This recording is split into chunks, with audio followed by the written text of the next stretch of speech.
Hey, folks, Roland Martin here with Roland Martin Unfiltered, broadcasting live from Indianapolis, Indiana, where the Stewart Speaker Series, they have their State of Black Issues taking place.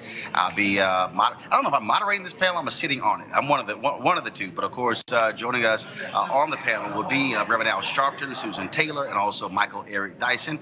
And joining us right now is Reverend Sharpton. Reverend, good to see you. Good to be with you, Roland. There are a lot of things happening. First of all, one of the top things we were going to talk about on the show is what's happening in Georgia. We're seeing what's happening there in Missouri, what's happening with Native Americans in North Dakota as well. I mean, this is a consistent pattern of Republicans using voter suppression tactics. In fact, in this state, Greg Palast has reported hundreds of thousands of people who have been purged from the voting rolls in the past several years. Indiana has had the purging problem. North Dakota doing it to Native Americans. We've seen it in North Carolina. And, of course, what Georgia's doing would make Jim Crow blush. This whole asinine thing of if an apostrophe is not there, if Tom says Thomas on his registration, all of these are ways to undermine our right to vote. It should not discourage us. It should make us more determined. And one of the things that we need to talk about is how we double up our efforts and come out in larger numbers to show that we cannot and will not be suppressed. It is clearly their attitude that they know that they will be defeated, so they've got to cheat. And one of the things that also that jumps out, and I've been saying this for the last several years, Black Republicans refuse to stand as a group and condemn the Republican Party. People will individually say on my show, this isn't right, it isn't fair, it's not just. And I've been saying, okay, I want to see why. I want to see a multitude of Black Republicans stand before the Republican National Committee in D.C. and say to the party, stop suppressing the votes of Black people. I think you're right. I think also that we've not seen Black Republicans stand up and say, what is our offer or counter agenda, rather than just attacking the Democrats or attacking civil rights leaders or attacking academicians. Because I remember when I was just coming into the movement as a kid, you had Black Republicans that had a Black agenda. Senator Edward Brooke, Massachusetts, of course. You elected in 68. When Shirley Chisholm ran in 72, you had Arthur Fletcher in the Nixon administration who wrote affirmative action. Right. People don't understand affirmative action came from Undersecretary of Labor, a Black Republican, Arthur Fletcher. So where is the Black agenda Black Republicans coming? They keep saying, well, don't everybody go with the Democrats. Well, put some on the table that you can get your party to support and your president. There is no Black agenda in the Republican side. And I think that is a part and parcel of what you've been saying about they won't even stand up to protect the right to vote. And of course, Colin Powell did. He did it in front of Governor Pat McCrory in North Carolina. He was sitting in front. He said, what you are doing with voter ID in this state is wrong. And of course, the federal courts ruled that they had a laser-like targeting of Black voters. We see, last question for you, we see critical races happening. Obviously, Andrew Gillum in Florida up in the polls there. Basically, it's tied in Georgia with Stacey Abrams against Brian Kemp. Ben Jealous is down big time to Larry Hogan in Maryland. And then, of course, we're seeing potentially you could have anywhere from 52 to 56 members of the Congressional Black Caucus, depending on what happens in November as well. And so from Democratic Party standpoint, granted, it's getting ahead, but if Democrats take over the House, Black folks are going to make a strong case. It's time for a Black Speaker of the House. No doubt about it. It's time for a Black Speaker of the House. And let me say, we've not, I met with 100 ministers here today.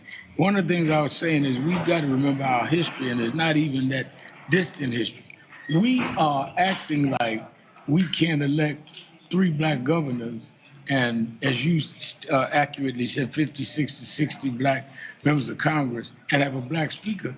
We just elected and reelected a Black president. I mean, do we forget our ability to move forward? The least we should be able to do is get 2 or 3 governors and 50 some odd congressmen after what we showed the world we could do with Obama in our lifetime. Unless you 3 years old, you was alive during that time. So we don't have to go back to Frederick Douglass. In our lifetime, we elected and reelected a Black president. The least we should do is be able to come in with some governors and a huge jump in Black caucus members. And let me say this, part of the problem is that voices have been cut off.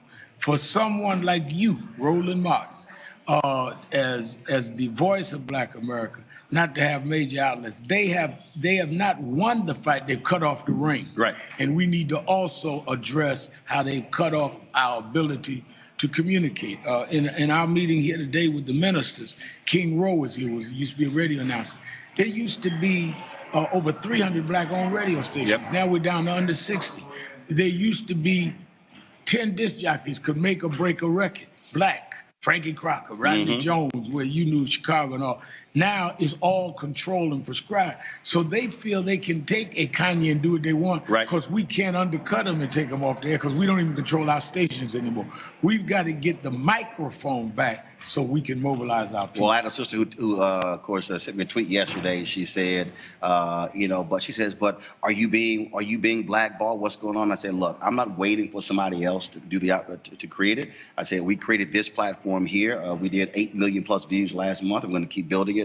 And so at the end of the day, we got to do the same thing other folks are doing. Take advantage of technology and create our own. No, you've done that admirably, but it's still I agree. Right. Oh, I got you. And I'm saying you need to do both and. Yep. Because I think that, from when you were a youngster and all the way through the Chicago Defender, you paid the dues. And when I see them putting other people out there as commentators who don't even know what they're talking about and who are experts at reading rather than talking about people that have been in the trenches. I can't remember a major march in the last 35 years that I've been out here nationally that you were not there. So it is not that you're giving an opinion of an opinion that you read. Right. You were there. Right. Whether you agreed with us or was in the room.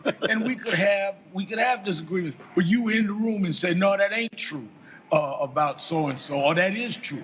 But I think that cuts off our history because it's bigger than our personality. Absolutely. And I think that I wanted to say that while we are Roland Martin unfiltered. I appreciate it, Reverend Sharpton. Thanks a lot. All right, I appreciate it. See you on the panel in just a second. Right now, folks, we're going to welcome the longtime leader of Essence Magazine, Susan Taylor, of course, who is the founder of National Care's Mentoring Project. So, Susan, step on in here. Always good to see you. And so, first and foremost, we had Latasha Brown on yesterday with Black Votes Matter. Also, I've talked to Dewana Watts and some of the others. When you see these Black women who are not waiting for permission, who are traveling around the country, who are raising money, as someone who was encouraging this for so many years at Essence, got to make you feel good. More than that, I tell you, I'm jumping for joy. Black women have always had a voice, but those voices haven't always been heard. And that's really what Essence was created to. And this is a moment when women, and particularly Black women, we have certainly come into the fullness of our power. And we know who we are. We're moving together with strategy, with purpose, and we are the tipping point of every election right now. So the challenge is really getting people to vote, in this midterm election, getting the millennials to come out, getting pastors to organize the congregations. That is something I feel so strongly. Don't you remember when people who had cars used to go and pick up the folks in the neighborhood and take them to the polls, make sure people were registered? We're not doing that much anymore. Do you see it anywhere in the country? I mean, it's happening some, but one of the things that is very interesting, I remember with the election of Obama in 2008, 2012, people would say, I want to do something, and I would say, okay, start just where you are. I said, if you're living in Charlotte, stop focusing on what's happening in Oakland. Focus exactly what's happening in your city. And I think, and this may sound basic, but most folks, the phrase, when you don't know, you don't know. I think a lot of people really want to do something, but they don't even understand the power that they have. Yes, taking your car and driving for people is just as important as sending a tweet. In fact, it's even more important. Because you've gotten them there. Right. And that's what I'm about. That's what I want to. This is my hope, that we can come together as a community and have a plan. We don't have a plan, Roland, and we need a plan. It doesn't have to be a 15-point plan. How about a 3 or 4 point? Well, that was one of the things that we talked about at the Poor People's Campaign with Reverend Barber, where you talked about that as well in terms of even what you're doing on the mentoring side. People were sitting here saying, oh, my goodness, we need mentoring. This is happening with our kids. And your deal was like, okay, so what are we going to do? Fine, let's go. Let's actually create something to actually do that. Why not? If there's a need, you fill it. Have everything we need. Everything we need except the glue that connects us. You know, we do a lot of talking, we do a lot of editorializing, but we don't move together strategically with an end goal. You know, the last time that I can think of, and I ask scholars about this all the time, the last time that we saw our people really create a movement and see it to fruition was really the Montgomery bus boycott. Mm-hmm. You know, there was Jenna, we went, healthcare, we saw it almost eroded. There was no plan. I mean, there wasn't a plan around. Those were moments, not movements. Well, that's right. But I'm talking about something as critical as healthcare. Right. Watching the Affordable Care Act be so threatened, but I didn't see folks around the country, African American people, really gathering together, saying this is what we're going to do. We're going to stand up. We're going to shout. We're going to do what we have to do to protect it.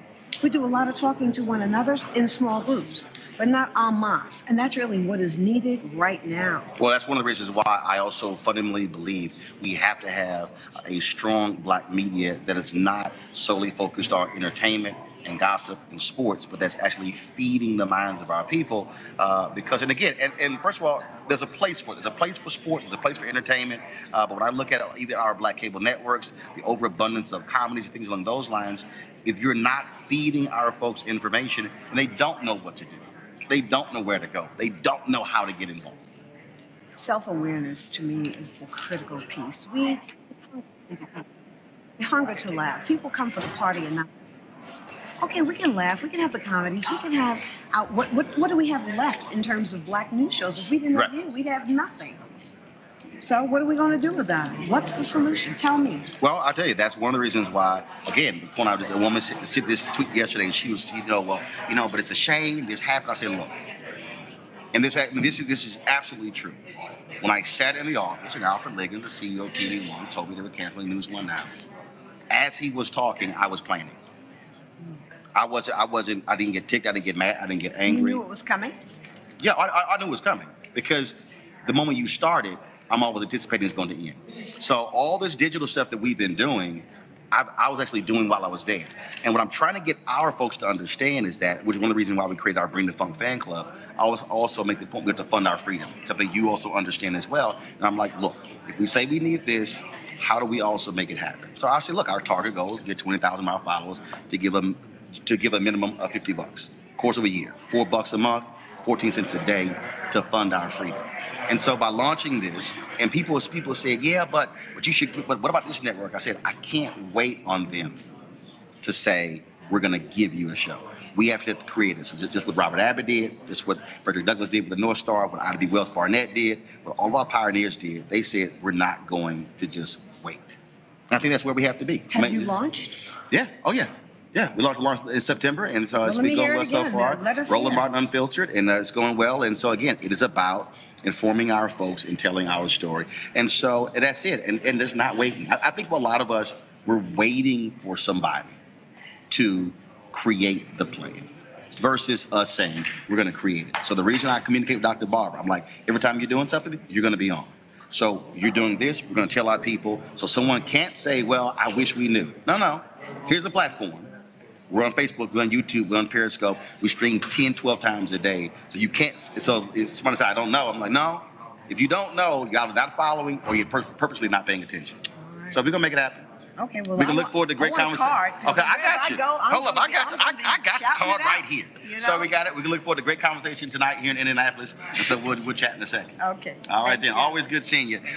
You forgot to give them the website, National Cares Mentoring. National Cares Mentoring. Please log on to caresmentoring.org. Gala, February 11th, 2019 in New York City. New York City. All right, I'll be doing the auction again. So all y'all who are going to be there, y'all know I got that money last time. I'll be getting that money this time as well. Big time. Susan, I appreciate it. Thanks a bunch. Always good to see you. Joining us, the loquacious one. I use that big word on purpose for him. Reverend Dr. Michael Eric Dyson, who is also one of the panelists for our conversation today. And again, my apologies to my guests back in the studio. Again, we were supposed to, this news coverage was supposed to be earlier. It ended while we actually went live. Right. And look, when it happens, you grab them while you got them. So I was glad to have you here. Dr. Dyson, good to see you. Good to see you, sir. One of the things that, as we're looking at what's happening right now in this country, I'm seeing people tweet, oh my God, nobody can beat, Y'all keep on worrying about it. Nobody can beat Trump. What's going to be happening in 2020? I think the mistake that people are making is you can't focus on 2020 until you deal with what's happening in less than 30 days. That's right. These midterms are important. I'm so glad you said that, because what's at stake? The House is at stake. The so-called blue wave that we hope to ride. If we don't take the House back, if you've got the Supreme Court, if you've got the Senate, and you've got the House, then you've got the consensus of a right-wing conservative junta operating this culture. If we can take back the House, we can begin to dismantle some of the machinery of the right-wing assault and put Trump in check. But it's also what's happening on the local level. And just a couple down ballot in local. Just a couple of minutes, I'm going to be talking to Sean Shaw, who is running for Attorney General in Florida. That's extremely important. You're talking about the chief law enforcement officer of the state. Again, in a couple of minutes, folks, we'll be talking with Sean Shaw. That's one of those critical races. He's in Florida, right? In Florida. Well, think about it. Stand your ground. Think about it. Trayvon Martin. Think about what happens in Florida. The young man, his name escapes me, who was shot in the chest. Jordan Davis, but the other guy who was shot in the chest and when he tried to protect his girlfriend. So the reality is that those down ballot issues are extremely important. And who determines whether or not cops are held to account? Prosecutors. They're on the local level. Local DAs. Look at what happened in Ferguson with Wesley Bell, and look what happened in Philadelphia, and look what happened in Chicago. Right. So to your point, it's extremely important. But if we don't get out there, we don't treat this like an important race, because one thing the right wing has done that other progressives haven't done, they've understood that when you vote for president, you ain't just voting for no president. You're voting for the Supreme Court. You're voting for who will shift the legal consensus over the next 25 years. And the federal judiciary, Trump is reshaping it right as we speak. All right, well, Dr. Dyson, we look forward to our conversation here in Indianapolis. All right, we'll chat soon about your book on the show. The Black Riot Secrets. I'm just trying to tell you, give my man a job. I appreciate it. Thanks so much. Speaking of Sean Shaw, he joins us right now. Of course, he is running for Attorney General in Florida. Sean, glad to have you on Roland Martin Unfiltered. Roland, I'm just starstruck with all your guests that you just had, brother. I want to hear them keep talking. I appreciate you having me on. Well, I know you want. We want to hear them keep talking as well, but we've been having you on hold for quite some time, and so I want to go ahead and get to you as we speak. First and foremost, again, when you look at these races, there have been very few African Americans who've been attorney generals in the United States. Roland Burrs, of course, in the state of Illinois, to be the chief law enforcement officer of Florida. That is critical when you look at mass incarceration, when you look at all of these major legal decisions happening all across this country, but definitely in the state of Florida. You're exactly right. I was hearing Dr. Dyson talk about it. We are where Trayvon Martin happened. We are where Marquise McLaughlin recently happened, and Reverend Al, I heard, was just a guest. He came down and helped us with that situation. Florida has a problem. We have got to do something about our stand your ground, but when you couple that with the permissive gun laws that you have in Florida, you have a recipe for disaster. And listen, I'm someone who believes we are in dire need of criminal justice reform. And you're not going to get criminal justice reform in Florida unless you are able to elect Andrew Gillum as the governor and myself as the attorney general. Those things are critical. And I think when you look at that, but also Secretary of State positions, those are the critical positions when it comes to voting decisions in each state as well. And so the person sitting in those seats matter. And look, let's just be honest. Democrats have had a very difficult time embracing and electing African Americans to statewide offices. Over the last decade, you've actually had more Republicans, I believe, who've been elected statewide or unstatewide tickets than Democrats. The party has to also understand they can't solely depend upon black folks to be political sharecroppers, electing others to office and not electing African Americans to statewide offices. Roland, you're exactly right. What happened this cycle, particularly in Florida and Georgia, where African American, not just Democrats, but extremely progressive Democrats were elected to represent their parties in these gubernatorial primaries, and in my case, the attorney general primary. You know, there's 6, I think, African Americans running for attorney general as the nominees for their party around the country this cycle. This is a cycle where we can do a lot of good things, and these offices are tremendously important. If you want to push back against Trump's agenda, the best way to do it is to elect attorney generals who are willing to push back, because it's not Congress and it is not the Senate. It is progressive attorney generals around the country who won't stand up for what he's doing. That's how you push back. What is the most fundamental, what's the most important issue that you're championing as to why you want folks in Florida to elect you as Attorney General? Well, one is around guns, and that has to do with stand your ground. That law needs to be repealed, not only because of what's been going on, but now we got a video. And if your viewers and listeners have seen the video of Brother Marquise McLaughlin being gunned down in a parking lot here in Clearwater, Florida, when he was standing up for his family, and the person that did it didn't go to jail that night. He spent the night with his family when Brother Marquise's family watched him get gunned down. And that's the law of the state of Florida. That's not okay. It needs to be repealed. It needs to go away. We're going to work very hard to do away with that law. And the next thing is health care, right? This attack on the Affordable Health Care Act by Republican attorneys general around the country is off base. It's wrong legally, and it needs to stop. Florida is a part of that lawsuit to end it right now. The minute I'm elected, Florida will leave that lawsuit. All right, Sean, we certainly appreciate it. Thank you so very much. Good luck and your race for Florida Attorney General. Folks, we thank Sean Shaw for joining us at Roland Martin Unfiltered. Roland, thanks for having me. I appreciate it. All right, I want to go to my panel, which, of course, is assembled there in Washington, D.C. First and foremost, let me give a shout-out to Spencer Overton. Actually, before I go to the panel, let me give you these voter registration deadlines, please. First and foremost, pull the graphic up. October 16th, if you're living in Kansas, Maryland, New Jersey, Oregon, and West Virginia, Kansas, Maryland, New Jersey, Oregon, West Virginia. October 16th is your voter registration deadline. October 17th, if you live in Massachusetts and South Carolina, that is your deadline. October 17th, Massachusetts and South Carolina.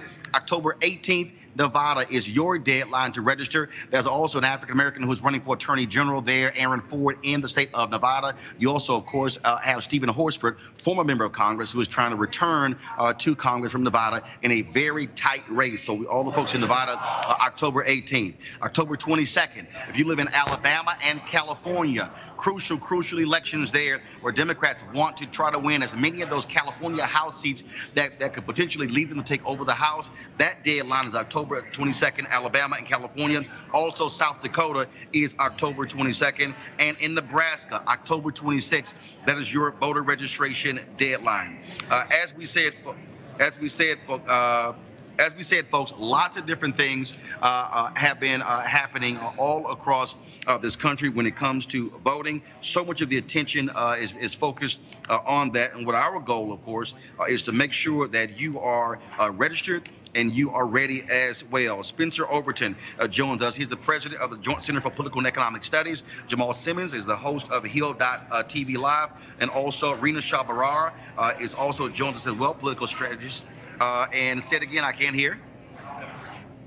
Okay, got it. And also Rashad Robinson, of course, he's the president of Color of Change. Rena, I want to start with you. I made this point earlier to all the Black Republicans who've been on the show. And again, I don't care if you're Republican or Democrat. I've always said that, as Reverend Sharpton said here, if Republicans actually offer a message that might be appealing to black folks, they actually might get more than 6 or 8% of the black vote. There are examples of Republicans who have run in statewide races when they've been able to do so. But I've made this point.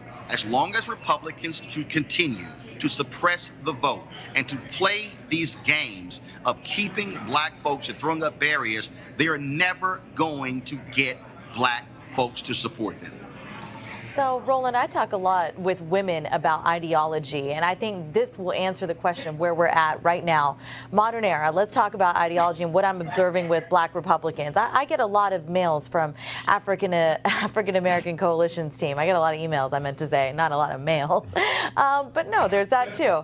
Hold on, let me just go to the ideology. The problem is that black Republicans are lone foot soldiers in this fight. The ones that are all about MAGA, making America great again. They believe that minorities are winning under Trump. Like I said, I get emails from the RNC with that exact headline saying that minorities are winning under President Trump's policies.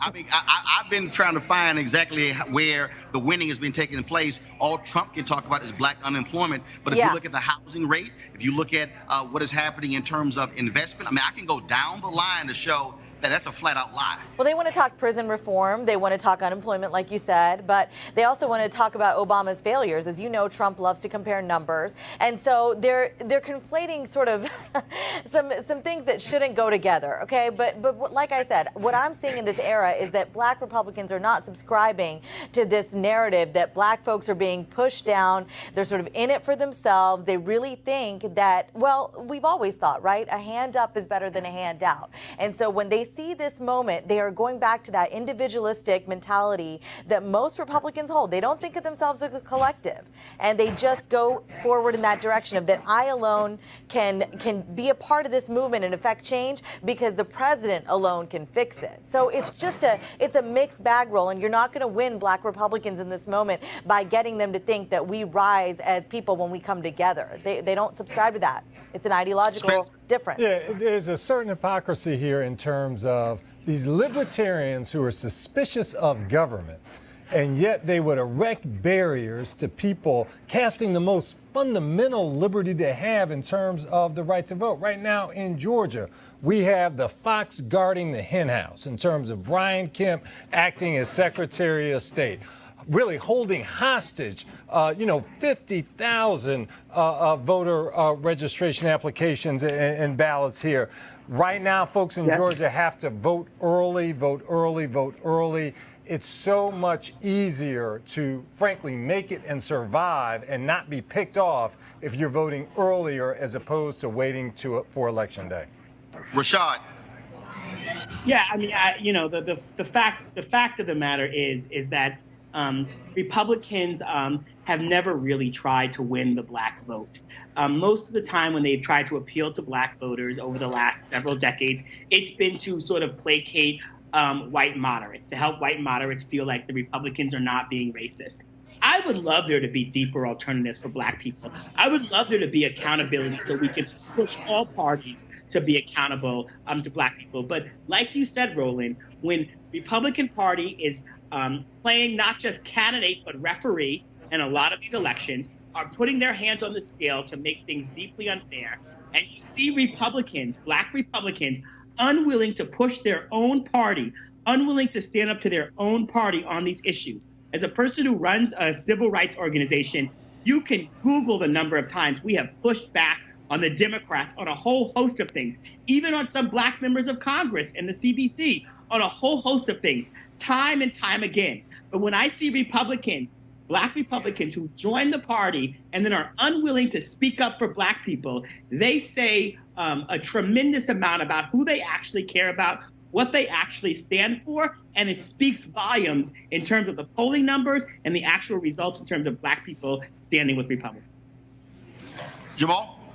You know, Roland, I've been in politics for a long time doing campaigns, and one of the things that I've always said to my Republican colleagues, if you guys could figure out how to get rid of the racists, you might be able to appeal to some black people here. Yeah. There's some people in churches I've been to. There's some people who are in business. There's some people who support charter schools. There are a lot of issues where you might find people who are looking for something a little more libertarian, a little bit more conservative, a little bit more pro-business, a little bit more economic entrepreneurship.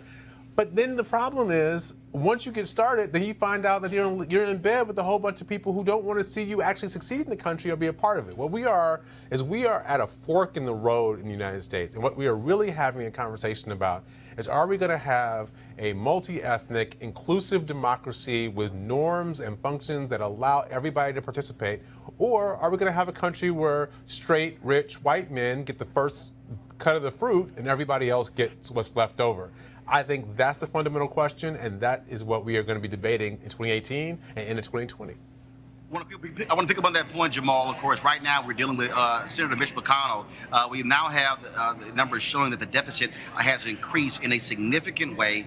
I thought they told us with a massive tax cut we were going to be seeing a shrinking deficit. Now all of a sudden McConnell says, oh, we've got to make these cuts to entitlements. Jamal, I'll start with you. That was always the plan, and that is you push forward this tax cut, you drive through that knowing full well it wasn't going to lower the deficit, because the game plan all along is that Republicans want to slash entitlements. And again, they lied. They told us, oh, no, everything is going to be well. when the reality is deficit is exploding. So where are all these fiscal conservatives who were all around the place when Obama was president? Yeah, what they call it starving the beast. And what they want to do, what they've wanted to do for a long time, is get a deficit so big that everybody, like you said, everybody howls when they see the number. And then they say, oh, well, we've got to cut back on these programs in order to do it. The reality is the Republicans have been running a Republican jobs program for a long time out of the Defense Department. Yep. They put more money in the Defense Department and they spread around to all their friends, and then they do stimulus through tax cuts where they give to all the rich people who do well, hoping that some of that's going to trickle down on people, or proposing it's going to trickle down, even when it doesn't. This is the Republican game going back to Ronald Reagan, and Donald Trump is doing it on steroids. Rena, again, I get fiscal conservatives. Senator Bob Corker, I will not cast a ballot for this if it's going to raise the deficit. Yeah, you don't find any real Republicans. I mean, we knew he was lying. You don't find any real Republicans in the Senate anymore. And Corker, you know, he has the cover to do what's right. But the problem is big money has had such an influence on our politics. And I'm finding attitudes changing. I'm a fiscal conservative, but what has happened, and I'll agree with Jamal. I mean, that's a very good depiction of where we ended up where we are. You find some lone voices here and there, concerned, but they're libertarian sounding. They're Rand Paul. But again, going back to people like Corker who have the cover to do the right thing, they cannot, because there are cushy jobs waiting for them on K Street. And the influence of money has been so great in getting these people reelected that they're not sure whose interests they're beholden to anymore. And so what I'm finding in young Republicans is changing attitudes about Citizens United, about gerrymandering. And that's where my hope lies, Roland, is that, you know, eventually we're going to get to a position where we have realized that, and I was on Capitol Hill back in 2008, too big to fail? Come on. Where did we go wrong? Younger Republicans are going to start holding the older Republicans' feet to the fire and say, you were the reason why we ended up with this massive crisis. You should have let these big banks fail, but you didn't. And why we're where we're at is a series of unfortunate events, but bad missteps. And they go back to Clinton too, okay? Let's talk about some of those people that made some really bad decisions. Everybody needs housing. Come on. So there are a lot of bad actors here. Glass-Steagall Telecommunications Act, 1996, all of those different things. Spencer, this is the reality. Look, if Democrats do not take control of either the House or the Senate, you're going to see Republicans drive a stake through housing, through food stamps, through SNAP, through Medicaid, through the Affordable Care Act, through Social Security. They're going to be focused like a laser on pushing forward these entitlement cuts. And look, I'm all about having efficiency in our programs. But the reality is, in the last year, President Barack Obama, a study was done that showed there was $125 billion in waste in the Pentagon alone. What did Trump do? We're going to give you guys another $700 to $800 billion. Right, and this is so key in terms of investment in people, whether it's, you know, human services or education or other things that will actually allow us to grow, investing in Americans, investing in black folks. If you look at Germany, if you look at a lot of countries in Europe that are really investing in their workforce and investing in the future in terms of the workforce, we are going to be passed by as a result of the short-term thinking of politicians today. Rashad, your comment.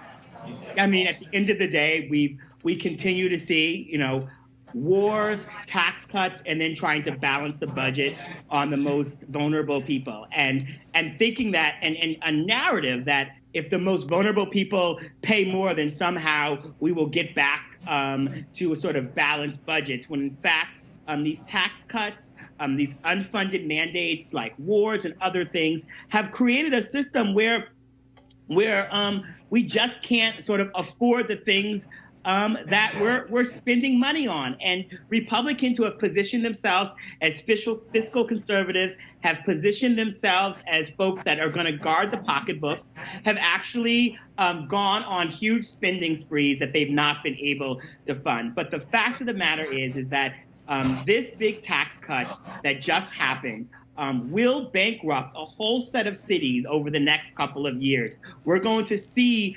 Then from there flows to everything from public education cuts to attacks on organized workers and unions, as if the unions were the problem of paying people a living wage was the problem, not these big tax cuts. And so this requires us to be organized, mobilized, going out and vote, ensuring that the people in office actually serve us. Because what has been really clear about all of this, and for any person on the left who's watching, is that while I don't agree with any of his policies, I would take a Mitch McConnell in a street fight over many of the Democrats on the other side, because he adheres to his principles. He drives in the car forward. He lands the plane. And at the end of the day, we're going to need to elect Democrats that are willing to be unapologetic about advancing the causes of the people who put them in office, the way that the Republicans have been for their base. One of my favorite phrases is, if you're going to swing, swing. All right, folks, hold tight 1 second. Going to a break right now. We come back. We're going to talk to Rashad about a Disney princess and the issue of colorism. That's next. Roland Martin Unfiltered, broadcasting live from Indianapolis, Indiana.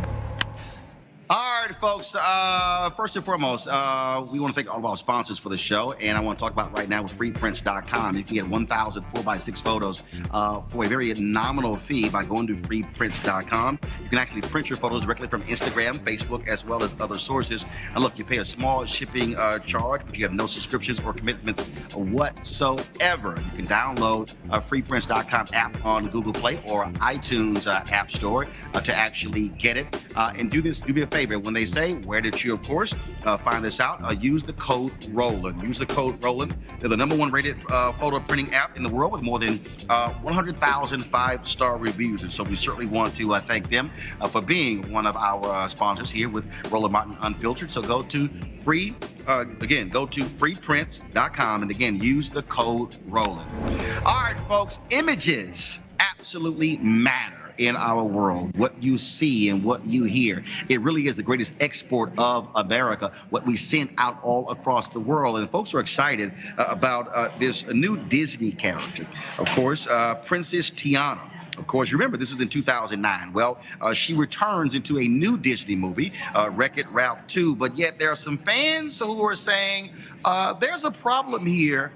What the hell happened? How did Princess Tiana go from being a dark-skinned woman with dark hair to what looks like Rachel Dolezal?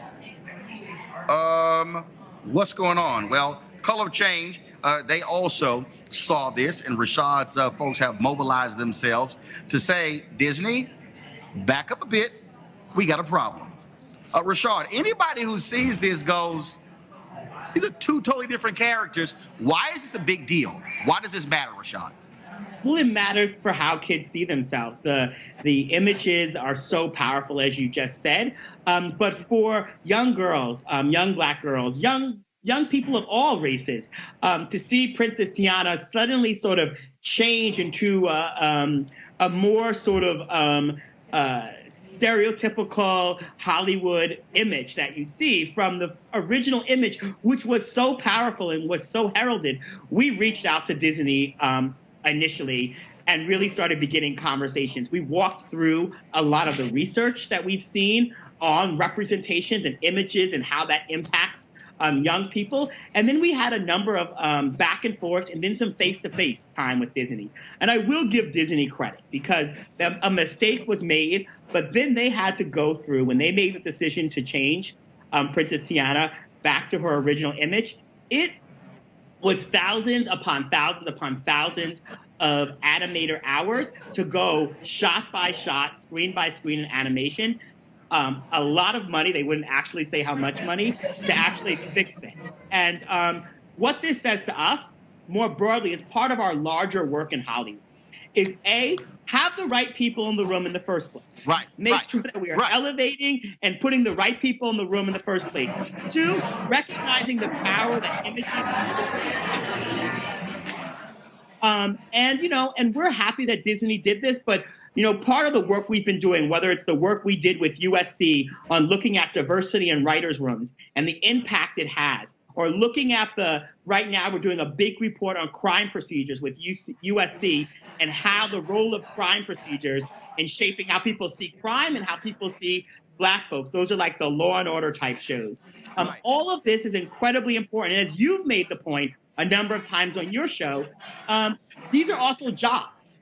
This is an industry. And when people don't get those chances to move up, to advance, what that does for our community and a larger space. So we recognize this both as sort of like the economics of it all, but also the role that representation plays in shaping how we see ourselves and how the world sees us.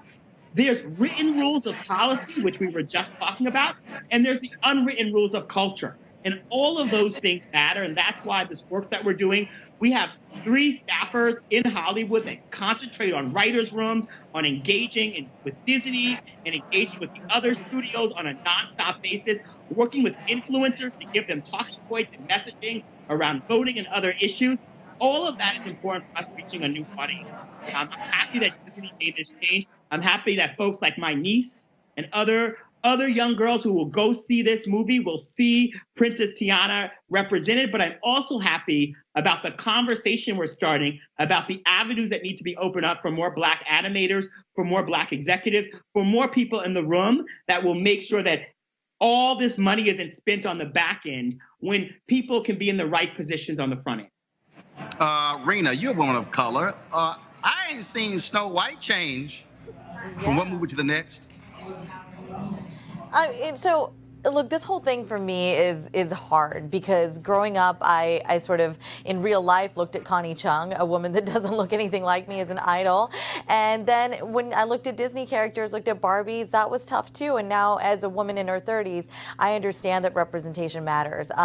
People make mistakes. I think this was a huge mistake by Disney, but I also don't know that the fix had to happen like this. And I realize that sounds a bit controversial, but let it be. Let things be where they are, because people are always going to have a problem with something. And I think when we empower young girls to understand that the world doesn't look like us all the time, we become better disruptors.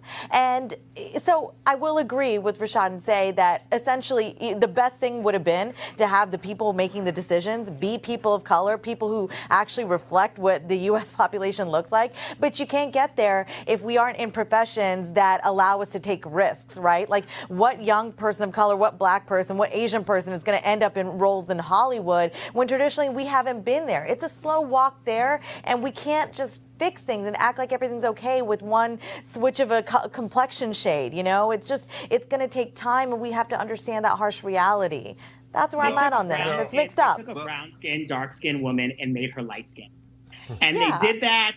And they didn't have to do that to the character in between. It's an animated character. Not they hired a new actress, and it was an actress with a different shade. They actually physically changed the color of the skin. The history of colorism in this country, I'm not like landing this in some like ahistorical context. There's a history of colorism and what's beautiful and what's not beautiful.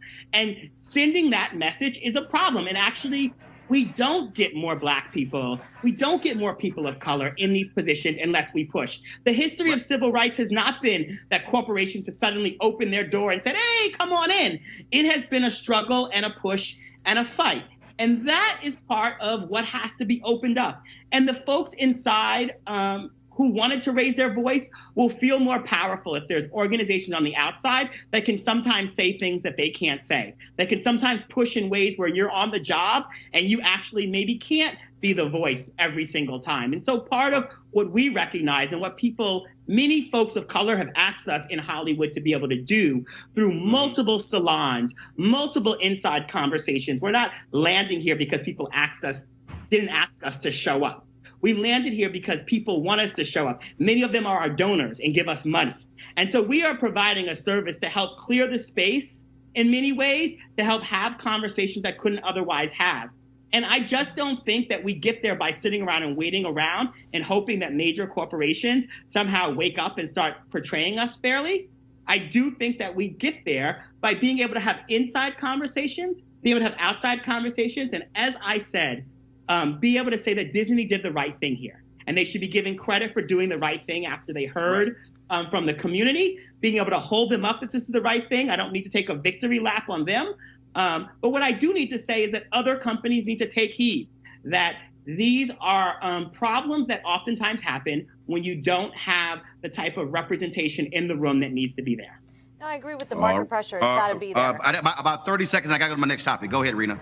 No, I completely agree. I'm not trying to be a naysayer, right? But I'm just saying it's systemic, right? And it can't fix itself. So I am actually complimentary of your efforts. I think outside organizations should put pressure on, but I don't think it'll be fixed overnight. And I mean, in this situation, it was a good thing, right? But there's so many other places, and I'm talking about beauty and lifestyle primarily, where I see unrealistic images. So on one hand, we see good things happening because of Color of Change, you know, changing the people who are actually producing the content. But then we have influencers and other people sending another message and also whiting out things in a way. So, I mean, it's just a really unusual moment where we see things happening that aren't in parallel, you know, to one another, that aren't really in sync. But I am all about market pressure and outside organizations doing their thing and bigger corporate giants taking heed. I just think it's going to be a little slower. I certainly don't advocate for sitting back, but I also do think. Yeah. Well, again, Rena, it is going to be slower, but damn it, we're not waiting. That's right. That's fair enough. I think for me, after 399 years, I'm pretty good at waiting. We're not waiting. Let me do this here. I want to go to our next story. Simone Biles, she's shown her power. Of course, she is the best gymnast in the world. And when Mary Bono, former member of Congress, former Republican from Congress, of course, she is the widow of Sonny Bono. When she was named the interim president and CEO of Team USA for the gymnastics, well, let's just say Simone wasn't happy because Mary Bono sent out a tweet where she was critical of Colin Kaepernick and Nike, of course, him being the face of their Just Do It campaign. And she had a tweet where she said she had a marker and she was playing in a golf tournament for Wounded Warriors, and she blotted out the Nike logo. Well, when she was named the interim president and CEO, Simone Biles went to Twitter, blasted that decision. 5 days later, today, Mary Bono gone. Jamal. I'm sorry. So we lost my man Jamal. Everybody want to go to Spencer. So Spencer, clearly here, this is black athletes showing their power. When the most powerful woman in gymnastics speaks, Team USA listened. Right, and this is the moment that we're in right now, where so many different athletes in different professions are stepping up to the plate, putting it on the line, speaking out, doing really what Rashad was talking about, right? Like not just going along with the flow in the program, but speaking out. We see it here, we see it in football, we see it in different areas. And we also see it in terms of these states where these NFL players are going in and changing criminal justice laws so that, you know, folks have more of an opportunity to get back in society.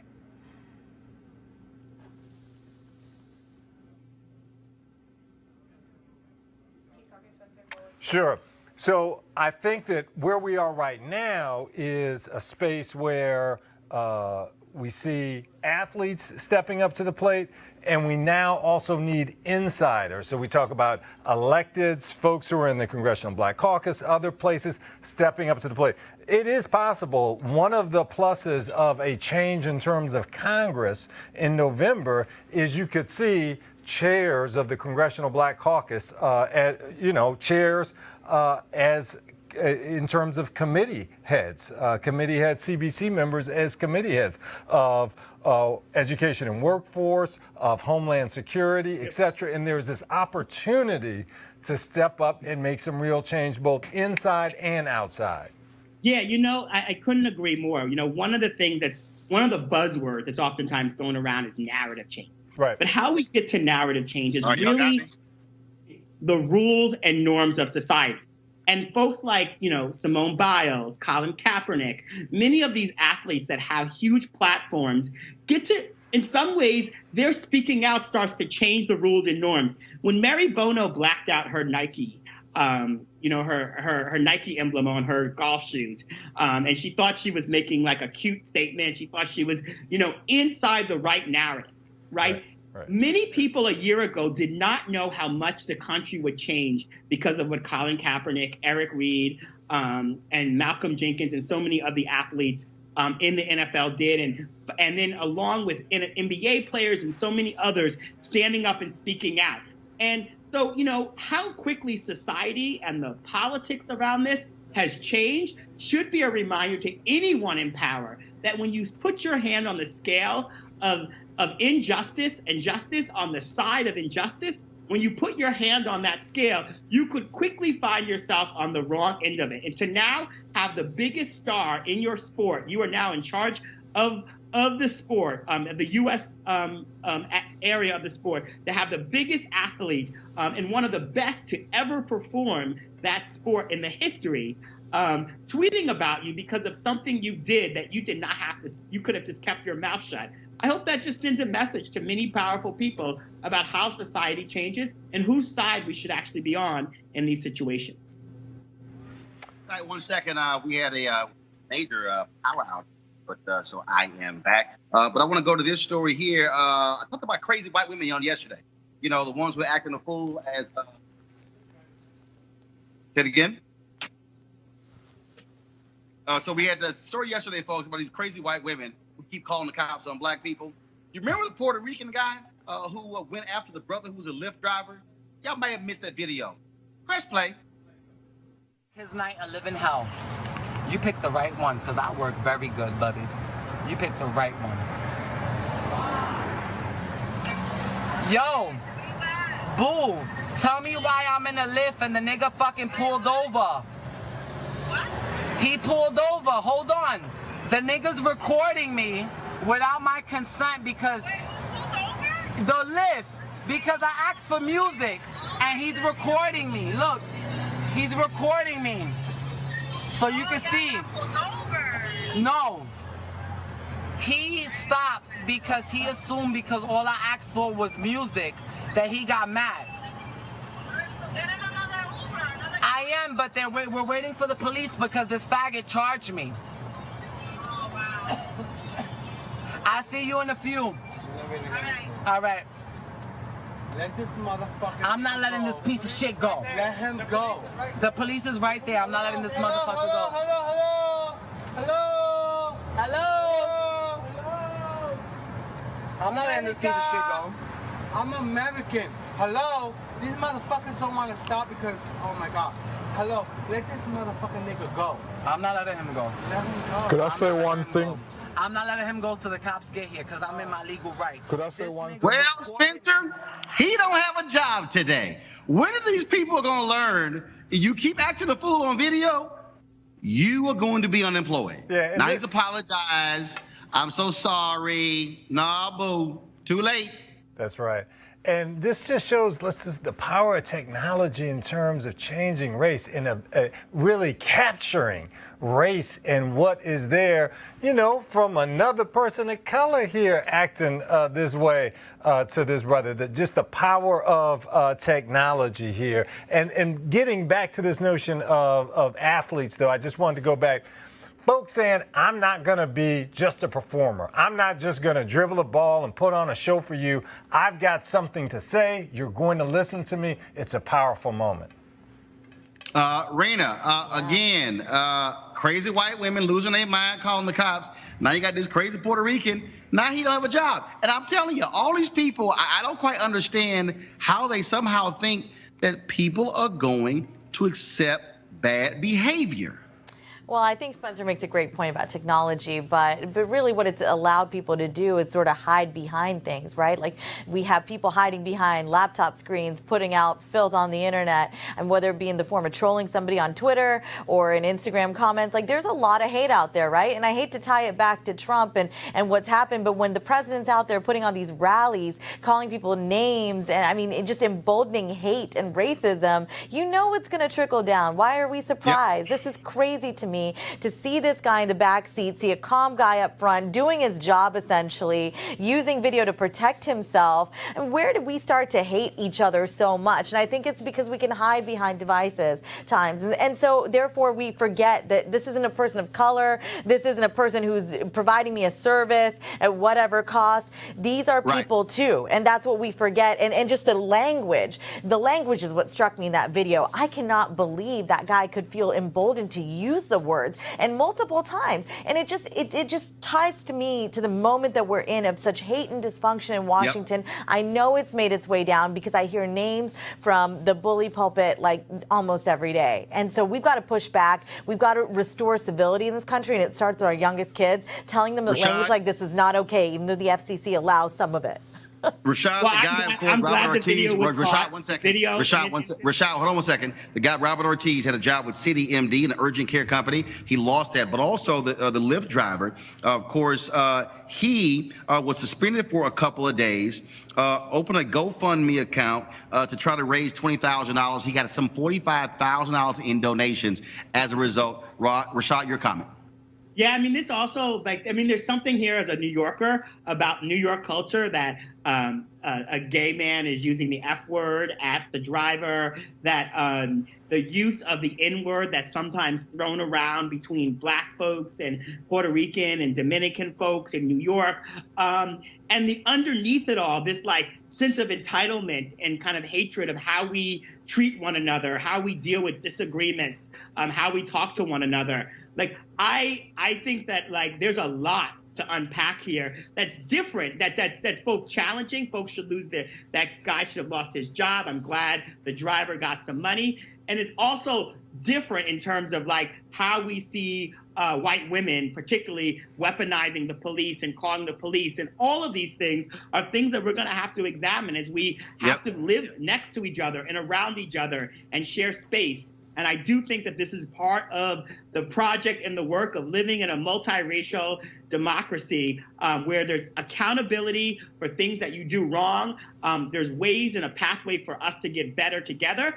And there's like also just like recognizing when stupid people do stupid stuff, and then we've got to hold them accountable. But the video is like disgusting.